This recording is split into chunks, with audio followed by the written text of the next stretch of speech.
I've been very open speaking about the detrimental effects of long cardio and why you need to stop being a cardio queen and why I stopped many years ago being a cardio queen, and just kind of some top level information. Then we'll break it down on this show. But that long duration cardio, and you know who you are, you're getting on the treadmill, you're going for long runs, you're getting on the elliptical or the spin bike, and you're doing these 45-minute to hour long classes day after day, or bike rides or run or whatever you're doing, long cardio day after day, hoping and praying that you're going to change your body composition and lose excess body fat. And then, of course, okay, well, there's the benefits of the cardiovascular training on my heart, da da da. We've all been in that mindset. And ladies, you are the worst. You're worse than the guys. We tend, and I'm going to put myself in this category, we tend to still believe those thoughts of, the Jane Fonda aerobic days, and you need to do 2 hours of cardio to burn that body fat. And that's just not true. When we actually look at the science and we break it down and we look at what that long cardio does to the body, and we look at what short interval bursts do to the body, the science is there. And that's what we have to rely on. We can't rely on our 1980 and 1990 workout tapes anymore. We need to break out of that. So the big overarching message that we're going to break down today is that long cardio will lower your active thyroid hormone T3. It can actually hit the thyroid pretty hard and slow the thyroid gland's production of T4 and T3, and then slow the conversion of T4 and T3. It's going to increase your cortisol, the stress hormone.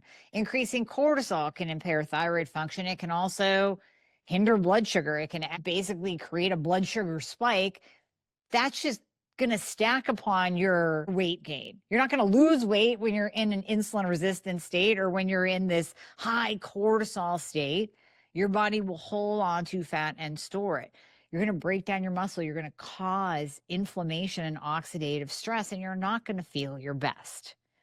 So that's why I brought on a very special guest today, my dear friend Ulrich, and he is going to break down the differences of this. We're going to really deep dive and talk about what long cardio could do to your body and what are the benefits of really focusing on the right workout, a short burst workout that is really made for you, and what that can do to your body with the benefits. So Ulrich, thank you so much for jumping on today. Thank you so much for having me here. So I know that was a really long intro to kind of set up our conversation, but I'm so passionate about this because I was a cardio queen. And especially back in my competition days, I was doing cardio 2 to 3 hours per day. And now my routine looks completely different.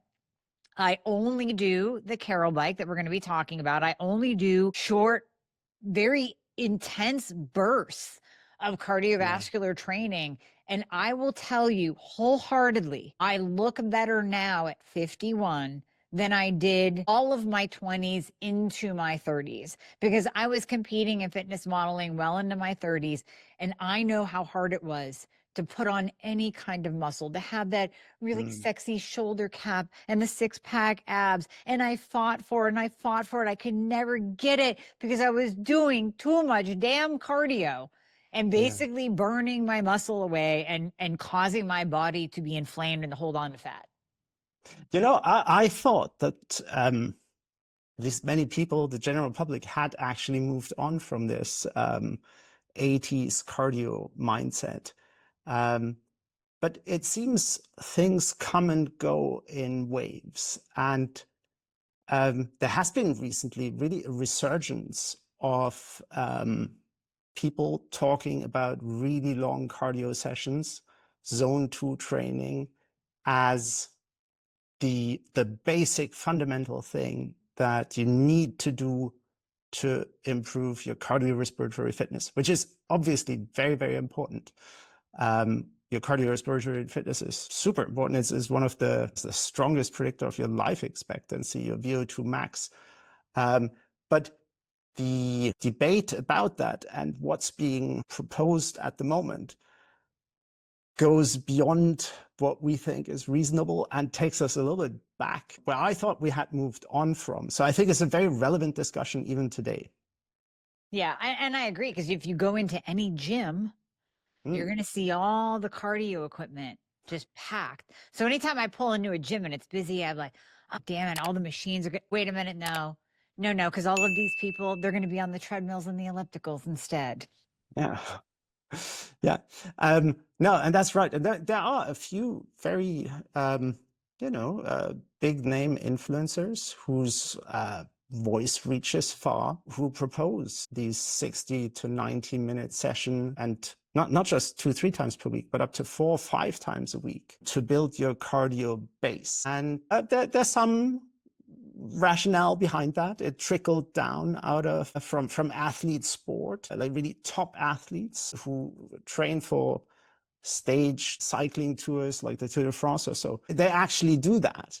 But there's a specific reason why they do it. And the translation to the general public is and what the recommendation should be is, in our view, quite speculative and probably not very well based in science and based in fact, but just what people presumed. And I think there's a lot of very questionable advice right now out there about long cardio sessions. Yeah, and I agree. So if you're training for a purpose, if you're training for a marathon, if you're training for the Tour de France, of course, you're going to be doing those long cardio sessions to mimic what you're going to be doing in your event. But day to day, and I'm going to say women again, but okay, as people, because I know you guys do it too, as people jump on the cardio equipment, hoping to burn fat. And that's really what I want to kind of unpack, because that's really the majority of the reason why people do cardio. People are not jumping on a treadmill for 60 to 90 minutes going, I'm really going to improve my heart today. Like, that's not in their mind. They're jumping on there because they got a beer belly and they're carrying an extra 10, 20 pounds. And they believe, because we've been taught this for decades, that getting your heart rate up is going to equate to more of a calorie burn. And maybe when we're looking at it in a lab setting and we're hooking people up and we're actually measuring and calories, it's a unit of measurement of energy. So when we're looking at the energy burned during a 60 to 90 minute long run, okay, sure, you might get 1,200 calories of energy burnt, but how does that equate to fat? How does that, and there's no way to actually measure this. There's no way to say, okay, when we do an hour of cardio, we are burning a pound of fat and maybe 2 ounces of muscle. No, we don't know that. And the calorie burn and the energy burn can be both muscle and fat. So I think that's really where I want to focus, is because the majority of my listeners are doing cardio to burn fat, not necessarily for cardiovascular health. Yeah. I think that you're entirely right. And that's I think many of our users have that objective also in mind. One thing, and this is really, really important for weight loss, obviously, nutrition is like your first and most important factor. And if you work out for an hour and then have that mega, whatever, latte or so, and a donut, it's all for nothing, because that has just so much more influence on your calorie balance. And if the exercise leaves you starving and leaves you hungry and you can't control it, then that's also pretty much useless. But exercise does support weight loss, no question. If you have the right calorie burn, and if it helps you to become metabolically healthy and metabolically flexible, and you can actually burn both fat and sugar, you're not insulin resistant and find it really difficult to access energy stored in your fat stores, then that's a really positive thing about exercise. So it's a very positive supporting strategy. But number one has to be nutrition. Oh, yes, I completely agree with you there, because, right, to your point, whether we're talking calories of fat versus muscle, of that, if you're putting in garbage, you're going to be burning garbage. I mean, that's the bottom line. So it all has to work together. Now, in your research, when I'm looking at, let's say, short bursts of getting your heart rate up. So when we say cardio, I Yeah. think about it and I kind of define it in my mind as the period of time where your heart rate is in what we call a cardio zone. So if you're wearing a little Apple Watch, it'll be orange, maybe it'll float into the red. It's when you are pushing your heart rate to a higher than normal, higher than resting, higher than even walking state, and you're holding it there and then bringing it down, holding it there, bringing it down. So in your research of that, the short bursts with some form of resistance, it's not like you're just spinning on a bike and pedaling your feet to no end and there's no resistance, or you're just, I don't know, on the elliptical with no resistance, just floating away. When you're actually doing those intense sprints with some form of resistance and it is hard, how, in your research, how does that affect the body and specifically fat burn? Yeah, so it affects the body in very profound ways. And in many ways, you get something that's substantially more important than just weight loss. So with very little volume, very little time of exercise, you can achieve dramatic improvements in your cardiorespiratory fitness, in your VO2 max. And that is the most important health marker. It's the strongest predictor of your life expectancy. And one really, I think, quite shocking statistic is that low cardiorespiratory fitness, a low VO2 max, leads to more avoidable deaths than diabetes, smoking, and obesity combined. All those three, and those are studies with tens of thousands of participants followed over decades. So it's very, very robust research that shows if you do something for your cardiorespiratory fitness in terms of your health, your longevity, you get a massive return, and it goes way beyond weight loss. Now, if people are motivated by weight loss to exercise, perfect, do it, but you'll get a lot more than just that. So what the research has shown is if you do the right exercises, you can get so much more out of your time compared to doing traditional long steady state cardio. So there's now a wealth of studies, really, really well designed and analyzed, following all the gold standard procedures, that have shown that with as little as 5 minutes, 3 times a week, you can get double the cardiorespiratory fitness benefits compared to 2.5 hours, 150 minutes of jogging, of the steady state cardio exercise. And in addition to it, you don't have the deleterious, the harmful effects that you've described in the beginning of increased cortisol levels, of maybe even a catabolic, that it reduces your muscle mass, that it creates, so you get, in a very, very short period amount of time, if you do it right, very, very high return and very, very substantial benefits out of this. And to your point, I want to piggyback on that because you said something very profound. When you look at the amount of time, and I don't even know if you knew you were saying this, but I picked it up. When you look at the time, okay, let's say we have 60 minutes out of our day to work out, whatever that workout looks like. If you're spending that 60 minutes doing a long run, let's say, you're not building any muscle. There's no real resistance to that. So your muscles themselves have to have some form of resistance pushing back against them in order to grow. And in addition, we can't be always breaking down. There has to be that time for rebuild. So in a 60-minute workout session, if those 60 minutes are nothing but pounding pavement or pounding the treadmill, you're not going to be building muscle, and you may or may not burn body fat because there's a whole slew of physiological changes that happen when we are doing that that long cardio. And number one, since we're on the topic, I'll kind of jump in and talk about it. The reason why we actually may or may not burn body fat is because those long cardio sessions do downregulate your thyroid, like I said in the beginning. So less T3 is going to be equal a lower metabolism. Increased cortisol that you said, that is going to increase inflammation in the body. And I alluded to this earlier too, that increased cortisol will increase blood glucose. That puts us in a very inflamed state, and that puts us in a fat storage mode, not a fat burning mode, but we're storing, or our bodies are hoarding and holding on to that body fat for dear life, because this person apparently is trying to kill us by doing an hour of cardio every single day.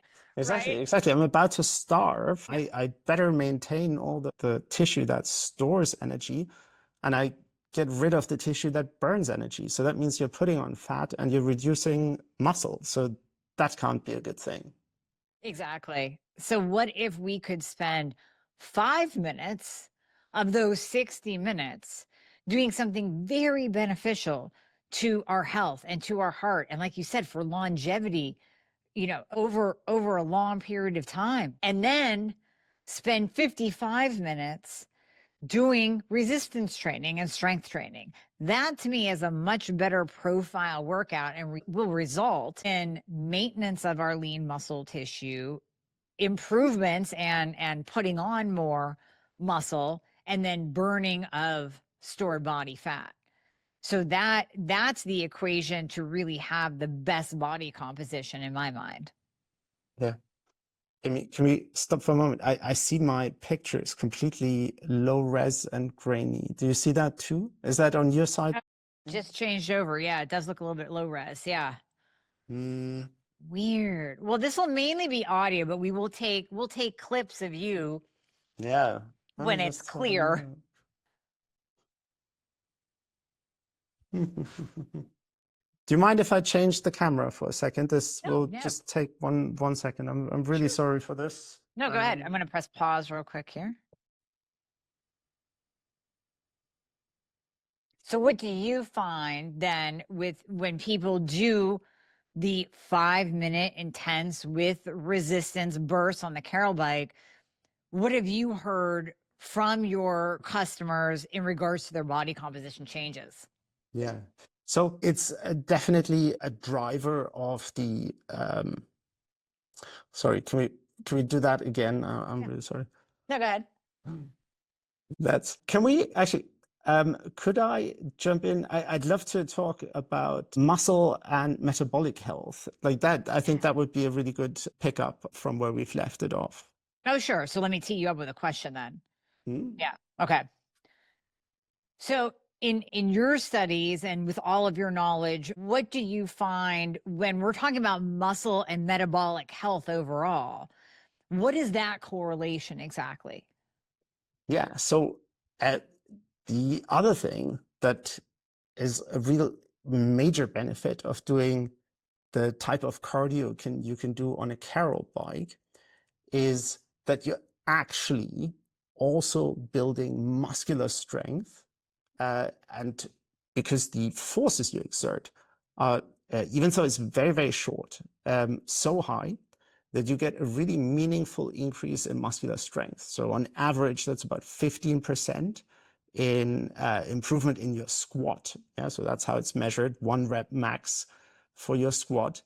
And our users see on average a 15% increase just from doing these cardio sessions over a 6 to 8 week period. So that's very substantial. And this is because it is, you actually give your body something to work against that's also meaningful for strength training. So that's a big deal. And then the third thing is around metabolic health. So that's your risk of developing things like type 2 diabetes, becoming insulin resistant, and so on. That risk drops dramatically. There's something called the MET-Z score. It's a clinical risk score. You can measure that. And our academic partners have done that in randomized controlled trials, peer-reviewed, and so on. And they found a risk reduction of 62% in only 8 weeks with minimum time required. So you can do that 5 minutes in one workout, and you do that three times a week. So that's 15 minutes total. And you get these really substantial benefits around your cardiorespiratory fitness, your metabolic health, your leg strength. And then there's a host of other things too, just because exercise is so beneficial without having the downsides of these long, drawn out cardio sessions that, for some people really do more harm than good. Oh, definitely. And those stats that you just gave, I mean, not even medication has that kind of result when we're talking about overall metabolic fitness. I mean, that is incredible when you're talking about 15 minutes per week. Yeah. And kind of expanding a little bit on the Carol bike so people know what we're talking about. And I'll describe my experience with it. It's really it's the only cardio that I do. That is it. I mean, unless my heart rate gets high as I'm lifting something heavy, to actually do a cardiovascular workout on a cardio machine, I use the Carol bike because I know the benefits. And the biggest eye-opening thing for me, and I've been using the Carol bike now for 2 years. So the biggest eye-opening thing for me is that resistance that occurs. So I'll be starting off just on the gentle pedal. And then as soon as that sprint kicks in, and let me tell you, everyone listening, you don't have to decide when. So, when you're kind of doing a HIIT workout, you're like, okay, I know I need to pick up the intensity right now. Oh, I just really don't want to. No. The program counts down and you know exactly when that sprint is coming. As soon as that sprint kicks in, it's like, oh, I'm going through quicksand or mud. I have immediate resistance. And all of this is AI powered. Am I correct? Yes, that's right. So our AI, our algorithms basically tailor the workout to take you to your maximum resistance. And it's really clever. You start building up pace at a very low resistance. So it's very easy to build up a high pedal speed, and then the machine will apply your optimal resistance at the optimal time. The first few seconds feel quite all right. But that's when you hit your peak power and you really go to maximum intensity. And then you have a sprint is only 20 seconds long. That's all it takes to trigger that adaptation pathway and get the training stimulus going. And throughout that sprint, then you fatigue, and it definitely feels harder towards the end of it, but at least you have all the time the end in sight. There's the light at the end of the tunnel is there from the very beginning. And so it's very, very easy to push to your limit, to go to maximum intensity, and then push through those 20 seconds. And you have to do that 2 times. So a workout is a very gentle warm-up. First 20-second sprints, then a little bit of recovery, second 20-second sprint, and then a short cool down. And the warm-up, recovery, and cool down are all done at very low and gentle intensity, almost like you don't feel that you're pedaling. But the sprints, there you're really pushing to your limits. And that the act of momentarily pushing towards your limits, that does really create a very, very powerful training stimulus and does profound things to your body. Okay, I want you to expand on that because I know that there are people listening going, no way.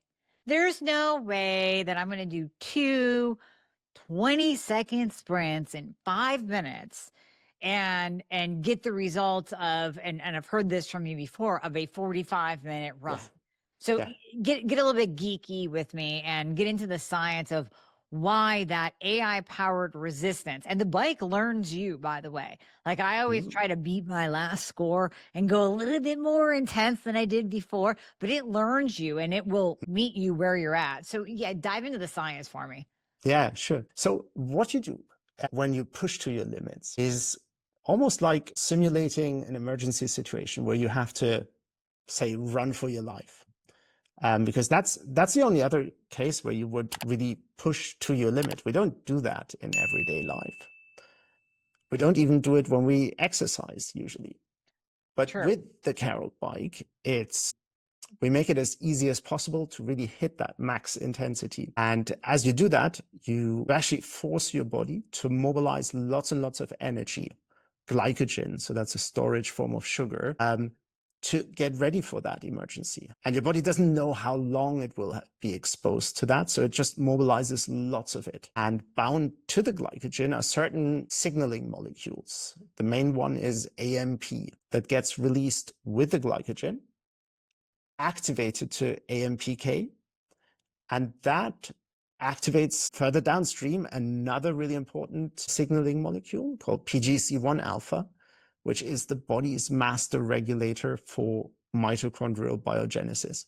So you have in extremely short period of time, 2 times 20 seconds, you set off a signaling cascade that triggers a very, very strong, very potent training stimulus and essentially tells your body to get fitter and stronger, to grow more mitochondria. Those are the powerhouses in your cells, to a number of other things. So your blood plasma volumes increase, your muscle capillarization increases, your cardiac peak flow, your cardiac stroke volume increases. And that's a cascade that you kick off, that you trigger with just these very, very short sprints.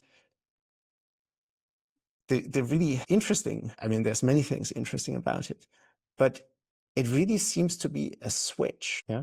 So you have to release those signaling molecules. You have to tell your body that it has to get fitter and stronger, that it has to grow in certain respects. And it's enough to flip the switch. And pressing it harder or longer, we have really robust data that does not lead to greater benefits. So if you were to do, you're super motivated and you want to do like 6 or 8 high intensity intervals, and you don't want to do just 20 seconds, you want to do 40 seconds or 60 seconds, it doesn't lead to greater benefits. And in fact, it seems to be, it leads to less benefits. Well, I can see that, because if it was longer, you would just, you don't have the same power. Like even at the end of 20, yeah, you just don't. That's exactly it. That's what we believe happens, is that if you have more sprints or longer sprints, you pace yourself, you ration your energy, you don't go all out. And then that means you're actually not flicking the switch anymore. Yeah. Yeah. So, and it's more effective to just press it once hard, get all the signaling molecules out, and send this really strong signal to your body, than doing something much longer, but at, not 100%, but 90% or 80%. And it feels harder, you get less benefits. That's a lose-lose. So if you want the maximum return on your investment in terms of time and effort, you're much better off to push to your limits momentarily and do that in a very, very short period of time instead of like drawing it out. Yeah.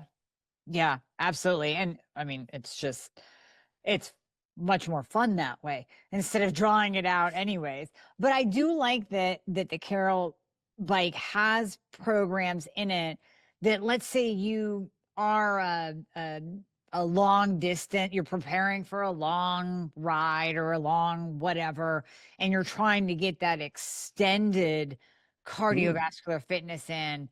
It does have the kind of, like, you can do your own program, or if you really want, you can. Oh, there was one program I did one time, I damn near died, but it was a multitude of very quick, maybe 6-second sprints, but they were coming at me really quickly. I don't even think I made it through them all.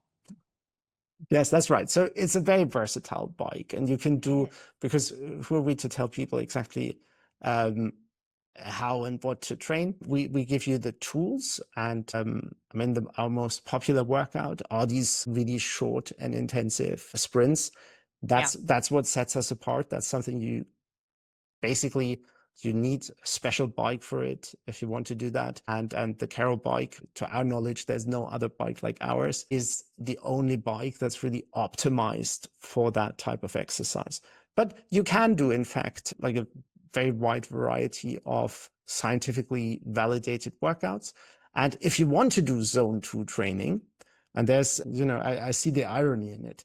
I would argue that the Carol bike is the most advanced bike or piece of equipment to do zone 2 training. Because if you do want to do zone 2 training, if you have the time, then the bike will guide you to the optimal intensity to get zone 2 training exactly right. So you stay just under what's called your lactic threshold, where you're in the moment metabolizing the maximum amount of fat versus sugar, and where you train exactly your capacity to metabolize fat. Now we're not big proponents of that, because we think in terms of bang for your buck and return of investment on the unit of time that you put in, these short, high intensity or maximum intensity sprints are just so much more valuable. And that should be really the top priority of everybody who thinks about, oh, I should do some cardio. But on the other hand, if you want to do the longer workouts, then you might as well do them right and get the optimal intensity to do those.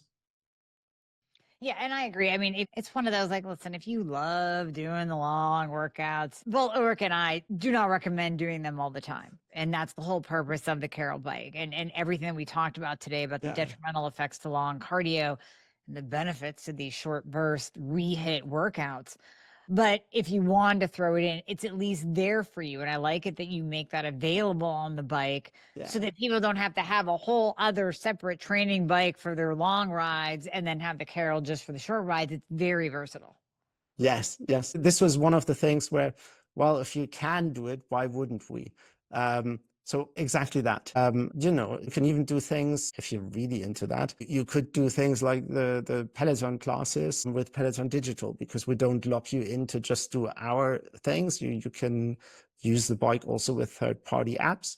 And so there's something for everybody. The motivation for that came out, like, few people have two bikes at home. And often a bike is used in a household where somebody wants to do really time efficient workouts that give you, like, that are scientifically validated to give you maximum results in minimum time.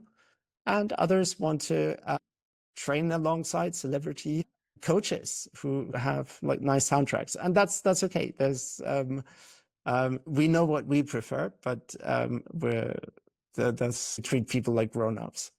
Something for everyone. Exactly. Something for everyone. And then you can pick your workout.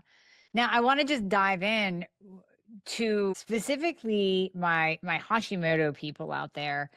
When you have a thyroid problem, when you have Hashimoto's, it's really hard to recover from a workout the next day. And many of my listeners are right now going, oh, amen. I have to take 3 days off every time I do one workout. And again, this is going to be of such tremendous benefit to Hashimoto patients out there because of that recovery. And I'll leave the science to you. I'll tee it up and then I'll hand it over to you. But my whole thought is when you are keeping your cortisol low and you're keeping that inflammation low from doing the short bursts. And, I said earlier, okay, you could do the 5 minutes and then go into 55 minutes of strength training. Or you could do 5 minutes on the Carol bike and that is it. That is your workout for the day. Or you could do 5 minutes on the Carol bike and do 10 minutes of lifting something and then call it a day because you don't want to overdo it. Because you're keeping that cortisol low, you're keeping your inflammation low, you're going to have much better recovery from day to day where you're not going to be feeling totally wrecked. And is that also something that you hear even from your non-thyroid, non-Hashimoto customers that, oh my gosh, I don't have to take a day off. My muscles aren't burning and tired and sore. I can get right back into it the next day. Yeah. So what I can say is just what we skipped in the beginning. These workouts have a specific name. They're called REHIIT, and that's reduced exertion, high intensity interval training. And the emphasis is really on the reduced exertion.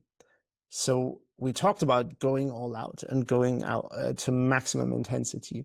And that's right. So momentarily, they're very, very high intensity, they're maximum intensity, but you only do it for 2 20-second sprints. And that means the overall amount, the overall level of exertion is very, very low, which also means they're very well tolerated and you recover from them quickly. So the presumption, and I don't have data ready for this immediately, but the presumption is if people struggling to recover from workouts, that this would be a useful thing to try at least, how quickly you can recover from these short, like intensive, but very, very short intervals, and see how that works for you. And the other thing, just to emphasize, this is not something you have to do every day. So Right. it depends a little bit what your objectives are.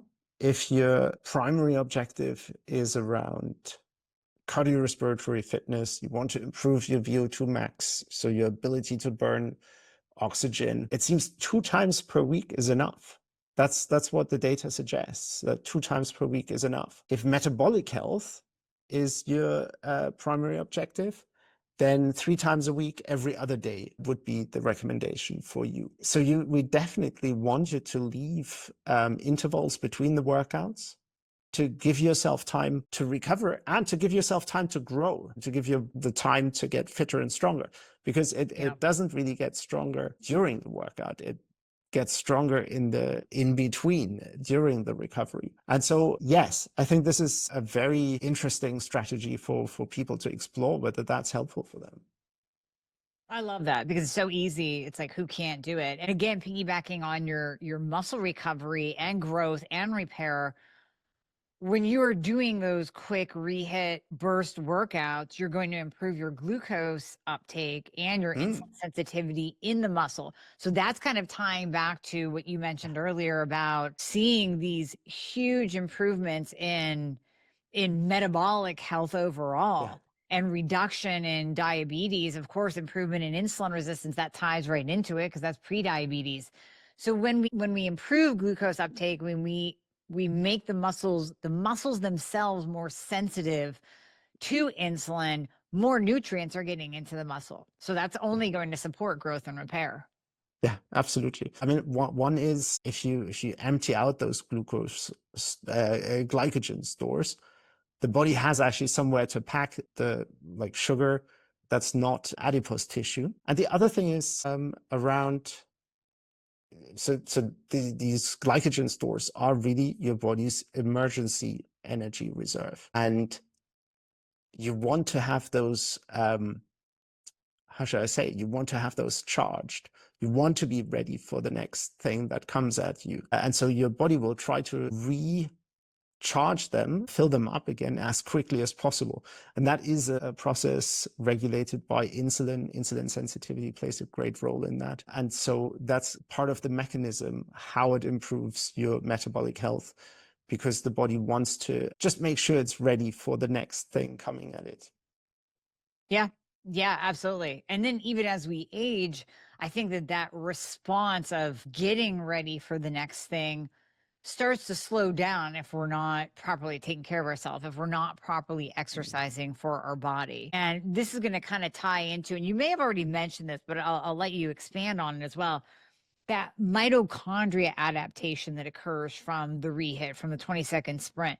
And it's literally your muscle cells being more efficient at producing energy. Now, you had mentioned did you say ATP or were you going into the Krebs cycle of muscle? You mentioned it earlier, but I believe that ties into that whole mitochondria adaptation that's only going to help us as we age. Yeah, so I didn't go into the Krebs cycle, at least not in full detail. So what happens is, like, mitochondria are the parts of your cells that burn oxygen. Therefore, they determine one side of the equation, of how much oxygen you can burn, so your VO2 max, and so that the oxygen utilization side of the equation. The other part is oxygen delivery. That's your heart and your lungs. How much oxygen can you deliver to your muscles? And with ReHIT, you release the body's master regulator, that's PGC1 alpha, for mitochondrial biogenesis. And that means you develop more mitochondria, you develop larger mitochondria, and they work more efficiently. Yes, mitochondria are the parts of your cells that create ATP. So that's the primary source of primary fuel for your muscles, and therefore give you the ability to perform and give you energy. And so if you have more of that, not only will you live longer, your life expectancy increases, but you're also just much more capable. And so quality of life goes up. And so that is very profound. And you get marked improvements. So the scientific studies show, and that's pretty consistent, around a 12% average improvement in only 8 weeks of doing 3 of those 5-minute workouts per week. So you spend 15 minutes per week over 8 weeks, get a 12% improvement. If you think about a 12% improvement in one of the most important biological, if not the most important biological markers, that's a big deal. Yeah. Imagine you weigh 200 pounds or 180 pounds, and you lose 12% of your body weight. That would be massive. You lose like what, 20, 25 pounds. That's a big thing. Right. So it's very noticeable. The Carol bike will give you your stats, and you'll be able to track it. It's very quantified, but in a way you don't even need to, because you feel it. So you'll just feel fitter, and everyday tasks will be just easier to perform.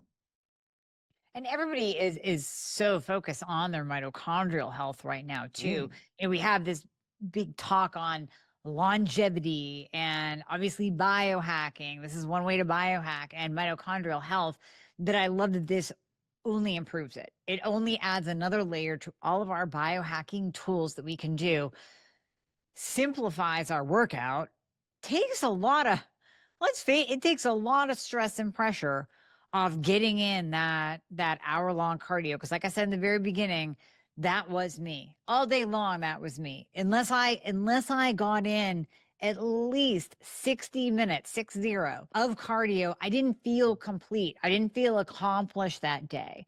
Because in my mind, I thought that this was so important for maintaining proper body composition and maintaining a good body fat percent. And it wasn't. It was working against me. So this really is I'm just so excited to talk about the Carol bike, because for me, it's been a game changer. I can see how it's such a game changer for a lot of my patients, and just followers have gotten it and given me feedback on it that, oh my gosh, now I can actually lift heavy shit like Dr. Amie says to do, because I'm not spending 45 minutes to an hour doing my cardio and then I don't have any time left.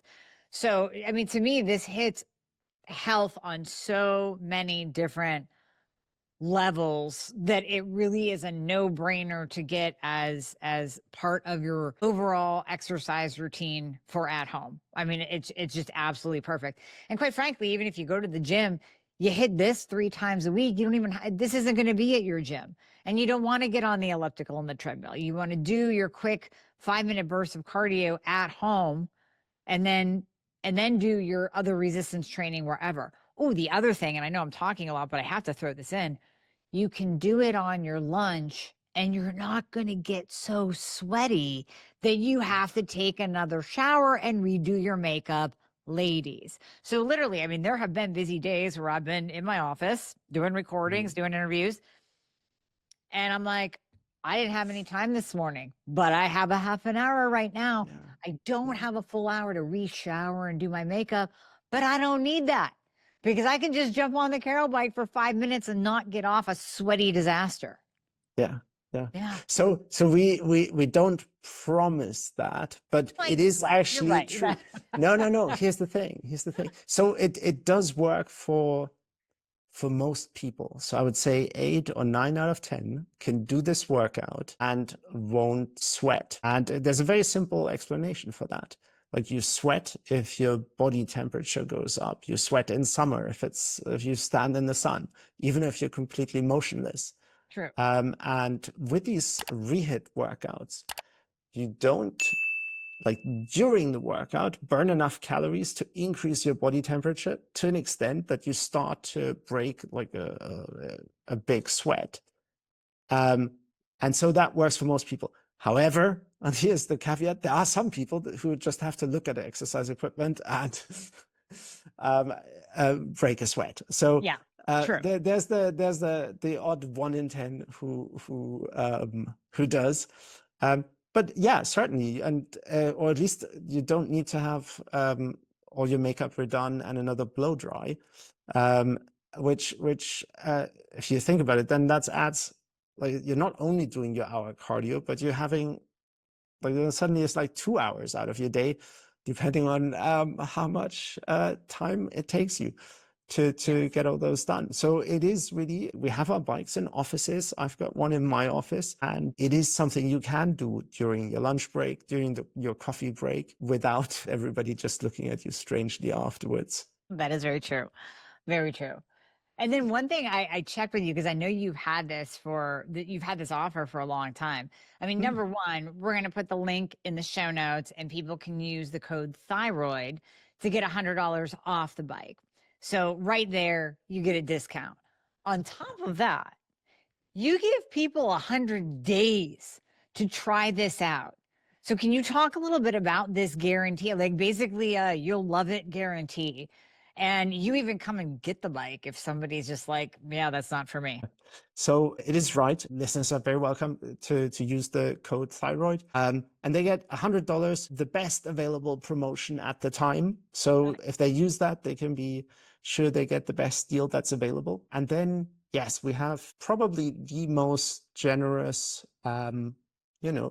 trial period or return policy, however you want to call it, in the market. So if you order a Carol bike on our website, that's carolbike.com, and you purchase the bike, you have 100 days after you receive it to use it, to see whether you love it, see whether you can stick to it, see whether you get benefits from it.